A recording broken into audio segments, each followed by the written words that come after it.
RTL Matin. On n'est pas forcément d'accord. Bien sûr qu'ils y seront. Lui aussi est fidèle au rendez-vous. Bonjour Nicolas Domenech. Bonjour. Donald Trump, maintenant qu'il a été élu, a adouci donc le ton vis-à-vis d'Hillary Clinton, comme de Barack Obama d'ailleurs.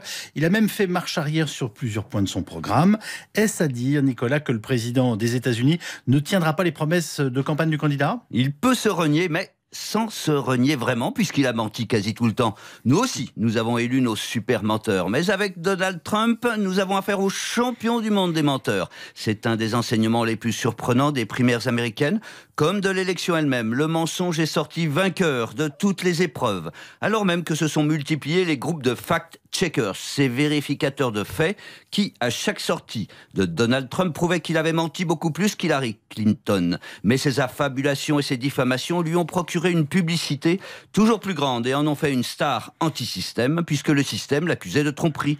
La pub gratuite qu'il a obtenue par ses saillies vulgaires et ses calembredaines qu'il lançait souvent sur Internet avant qu'elle ne soit reprise et amplifiée par les télévisions, cette surexposition médiatique a été évaluée à plus de 5 milliards de dollars, soit le double de ce dont a bénéficié la candidate démocrate. Alors on peut s'attendre à ce que Donald Trump mente encore, puisque cette stratégie pour l'instant lui a très bien réussi. On peut s'attendre à tout, Yves, y compris chez nous. Ce n'est pas seulement le mensonge qui l'a emporté, ce sont les valeurs humanistes qui ont perdu.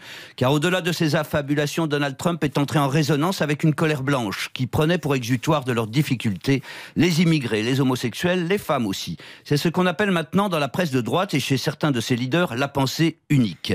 C'est là où on mesure la déroute des élites pour que l'on assimile l'antiracisme, l'égalité homme-femme au politiquement correct. Voilà que même le Figaro, oui, le quotidien de la droite, de la morale et des convenances, voilà que ce directeur de conscience célèbre la liberté d'expression d'un Donald Trump qui, je cite, a appelé un chat un chat. C'est pourtant cet insane macho gigolo, je vous le rappelle, qui se vantait de pouvoir attraper les femmes par la chatte. Il a quand même mis l'accent sur des questions sensibles et bien réelles, comme le déclassement des classes moyennes américaines. Sans aucun doute. Et si la social-démocratie, qu'elle soit américaine ou française, s'était davantage souciée d'améliorer le sort des classes populaires et moyennes, comme de leur donner une espérance et une fierté nationale, Trump n'aurait pas gagné et Marine Le Pen ne serait pas en position si menaçante. Faut-il pour autant s'incliner devant le mensonge ? Car chez nous aussi, les Pinocchio sont haut dans les sondages.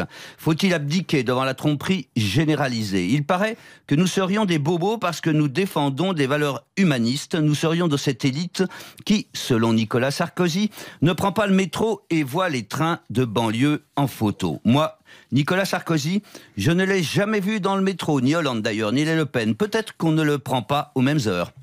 C'était Nicolas Domenech. Demain, on a rendez-vous avec Éric Zemmour.